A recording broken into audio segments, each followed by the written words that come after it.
Salut à tous, vous l'avez sûrement entendu, la France s'engage dans le confinement. Pour contenir l'épidémie de coronavirus, on va tous devoir passer quelques semaines chez nous sans sortir.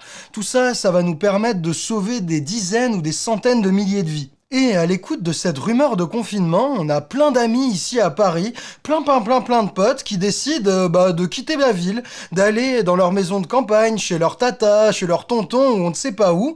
Pourquoi ? Pas du tout pour sauver leur peau, puisqu'ils sont souvent jeunes et ne risquent quasiment rien, mais simplement parce que ça les emmerde, ça les embarrasse de passer le confinement en ville et qu'ils ont envie d'un peu de soleil et de profiter de la campagne. Ce comportement, quitter les villes par confort, il est proprement irresponsable. Soit vous avez pas bien compris ce qu'est ce virus et ce qu'est cette épidémie. Et dans ce cas-là, pas de souci, dans cette vidéo, on va vous expliquer pourquoi cette décision est une connerie. Mais si vous comprenez ce qu'est le virus et comment il fonctionne, alors cette décision, c'est vraiment de la merde. Ceux qui partent aujourd'hui ou demain des grandes villes, des grands foyers où il y a beaucoup de contaminés, pour aller dans des plus petits villages ou des plus petits endroits, ils auront vraiment des morts sur la conscience. Même si vous n'avez pas l'impression d'être malade aujourd'hui, quitter la ville, aller à la campagne, ça peut faire de vous le mec ou la nana qui va amener le coronavirus dans un village, dans une vallée ou dans un coin où il n'y était pas jusqu'à présent.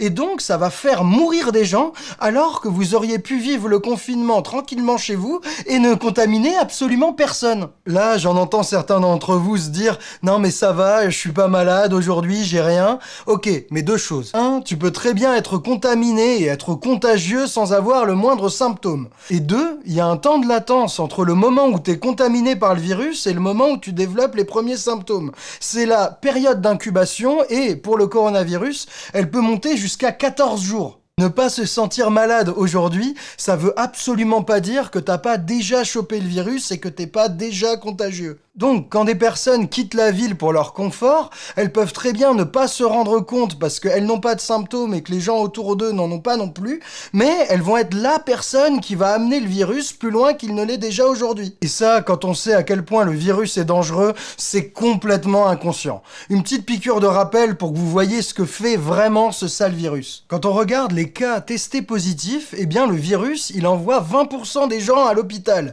Et il y a 5% de cas très graves qui ont besoin d'être soignés en réanimation. Et vous êtes peut-être pas au courant de ce que ça veut concrètement dire être traité en réanimation pour le coronavirus, mais ça veut dire être sous anesthésie générale, être branché à une machine qui respire à ta place et rester comme ça pendant 12 à 14 jours si t'es pas mort avant. Ça veut dire que chaque patient très grave ou critique, les 5% des cas dont on parlait juste avant, quand ils arrivent en réanimation, ils y restent pour quasiment 2 semaines, branchés à des machines et tout. Faut savoir qu'aujourd'hui en France, il y a 5000 lits tout équipés de réanimation avec toutes les machines qu'il faut. Et évidemment, tous ces 5000 lits de réanimation ne pourront pas être consacrés que aux patients du coronavirus. Faudra continuer à sauver les gens qui font des infarctus, des AVC, etc.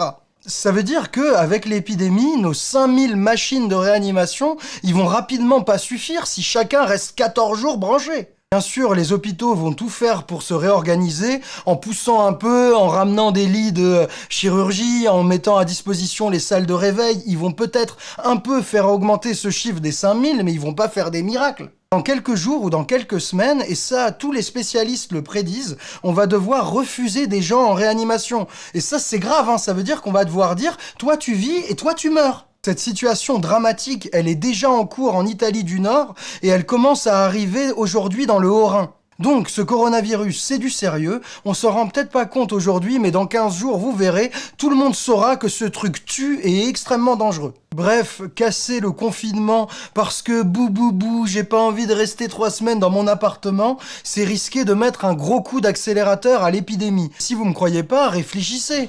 En allant à Saint-Laurent-des-Arbres ou à Knott-le-Zout, vous allez croiser des gens sur la route, vous allez parler à des gens à la gare, et si vous y restez vraiment 3, 4, 5 semaines le temps du confinement, vous allez faire des courses, vous allez forcément croiser des gens et vous serez un risque de leur transmettre potentiellement le virus. Franchement, se barrer de Paris, quitter les villes pour son petit confort, ça devrait être répréhensible. On devrait tous vous le faire payer. En Italie, quand ils ont annoncé le confinement de Milan et de l'Italie du Nord, c'est exactement ce qui s'est passé. Il y a des milliers ou des dizaines de milliers de gens qui ont pris la bagnole, pris le train pour aller ailleurs, dans les montagnes, dans le sud ou je sais pas où, et ils ont tellement disséminé l'épidémie que les autorités, après, ont dû mettre tout le pays en confinement parce que des gens se sont conduits comme des irresponsables.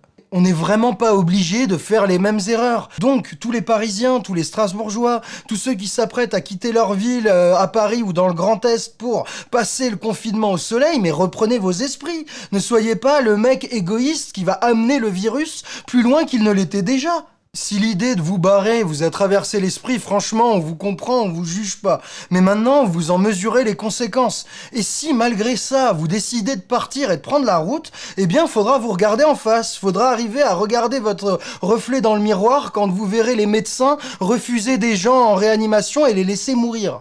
Bref, restez chez vous, ne risquez rien, matez des vidéos, réapprenez à lire des livres ou à faire des activités créatives et partagez cette vidéo parce que si vous connaissez des gens à qui ça a traversé l'esprit de prendre la route, de prendre le train pour amener le virus ailleurs, c'est le moment de les avertir pour qu'ils ne fassent pas cette erreur monumentale. D'ailleurs, nous, on va faire pas mal de vidéos sur le coronavirus, on compte informer au maximum sur cette épidémie, du coup, n'hésitez pas à vous abonner à notre chaîne et à cliquer sur la cloche pour avoir les notifications YouTube. Et si vous voulez soutenir notre travail d'information et mater des vidéos qui vous apprendront plein de trucs, n'hésitez pas à vous abonner et à aller voir sur notre site osonscomprendre.com. Mais le plus important, le message de cette vidéo, c'est soyons intelligents, restons solidaires, restons calmes, suivons les consignes et prenons soin des uns des autres. N'ayons pas des conduites irresponsables juste pour notre petit confort.